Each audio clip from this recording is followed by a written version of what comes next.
Right, hello everyone. Well, here we are at Quantum River.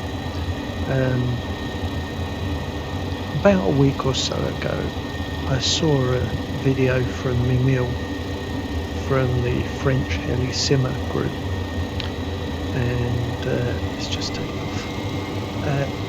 He had made a video with a friend down the Quantum River, which is here.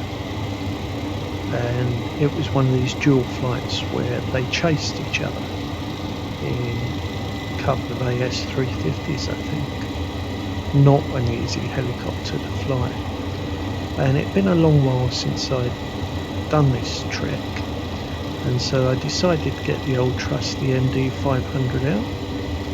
And here we are at Quantum River, and we're going to follow, maybe not as fast, and certainly not to the great soundtrack they had on their video. I will put a link into their video because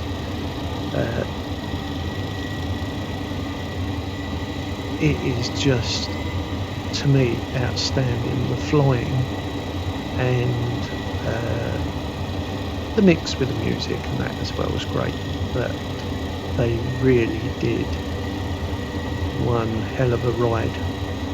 So here we are, much more sedately, and on my ride here I can tell you we are going to be cutting through some trees and some various other things, because one of the things, as you can see, we've got a lovely river here now, but we will end up with trees coming out the middle of the river, and we cannot keep going above them and dropping down, and so we will be just flying straight through them. Of course that would have meant immediate death, but we're on a training exercise, let's say.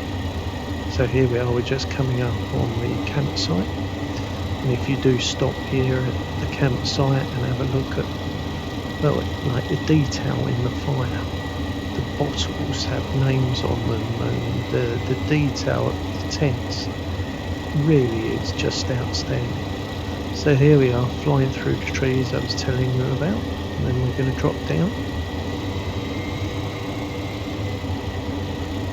And it's a real shame that these trees are there. I've got the Orbix Terraflora, and I thought it might be that. I've turned world objects right down and they're still right in the way, they're not disappearing. So running Vulcan, and it's been very successful on my setup. I've got the OVR running and it's fixed at 30 frames per second in the Rift S, and I'm not going to go mad and do my usual low level as fast as I can go. I'm going to try and get through this in one go and see how it goes.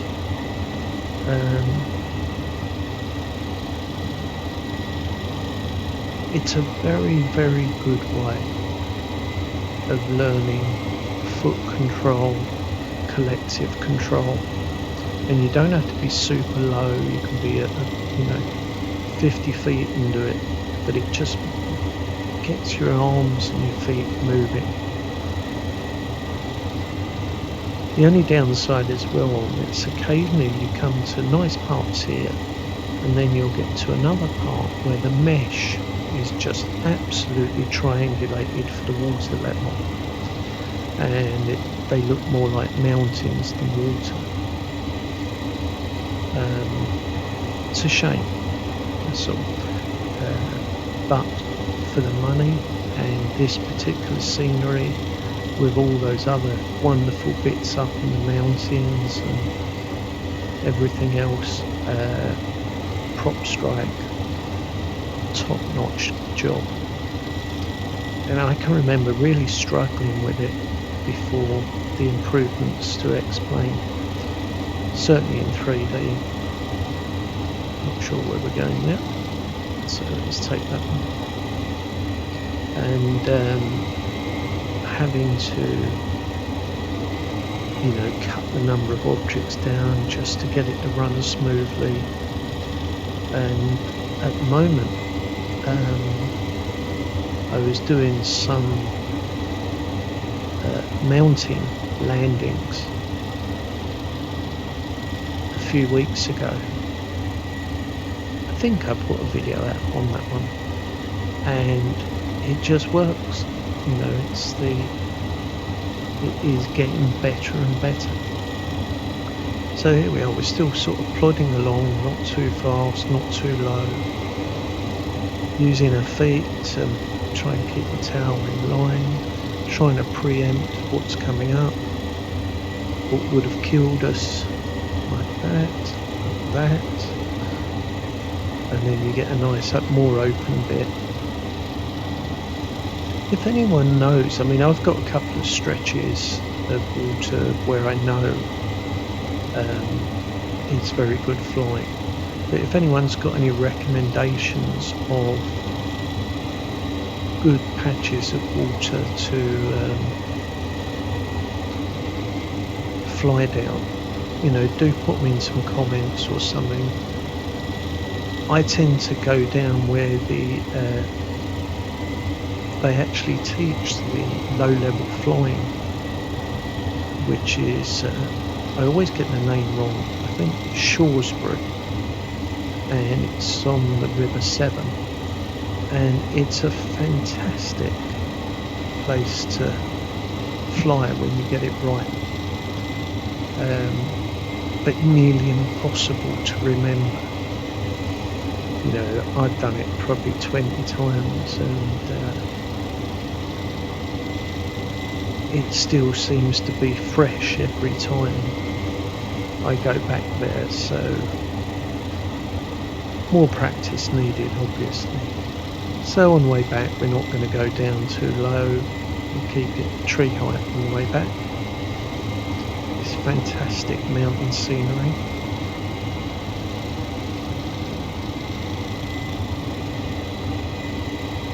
I saw on the Helisimmer page that Prop Strike are actually doing a very unusual thing, and if I remember rightly, it's a very tiny area. It's a lighthouse, but with the absolute maximum amount of trickery and detail that could be put on an object, and they've had to do that to keep the area small. But I'm really quite excited to see how that's going to look eventually. You know, if we didn't have the word incumbents of processor power and graphics cards and everything else, what these scenery guys could do. Although I had the opposite a few weeks ago, before I became a bit poorly, where I've got a friend who's a British Airways pilot. He's not flying at the moment, obviously, and he came round and had seen the simulator setup that I've got and used the headset and everything, and said it was miles better than the one that they normally train on, because they're not really worried about the visual aspect of it. It's all, you know, pushing the buttons and knowing the routes and the safety side of it.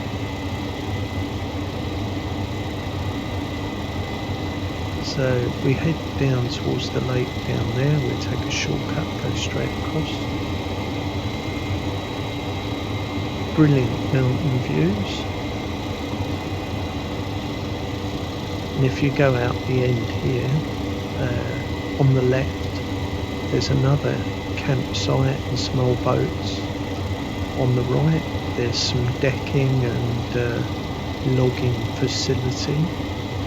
And then much further down, right up in the mountains, is that, well, very famous landing site.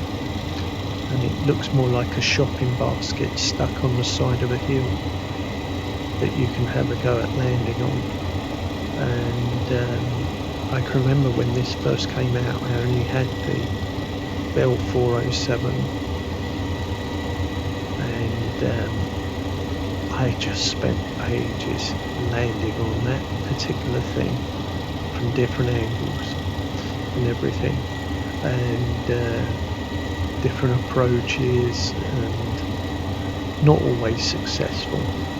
But this really is a highly recommended scenery, and now that X-Plane seems to be improving, I'm going to say even more recommended.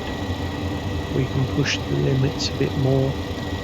I haven't done it on this, but I'm even running reflections, and I've never run reflections on my setup before. You can see down there just that little deck and the logging bit, and then you can actually land on that deck and also on the main deck that the people would walk on.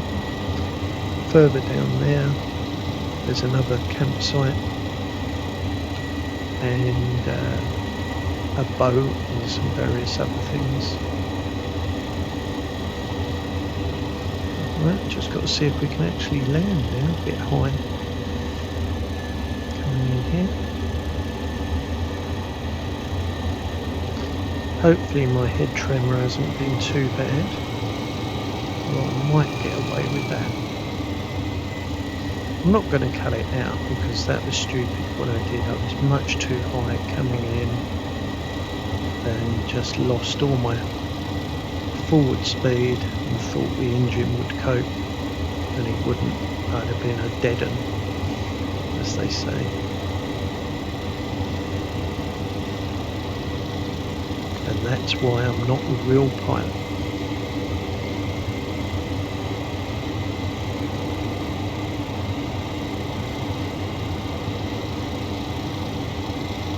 Alright, let's get it in here.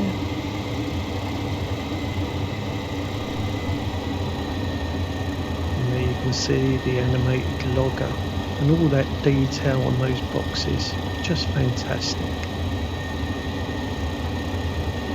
And the MD500 is still one of my all-time favourites. So thank you for watching, hope you enjoyed it.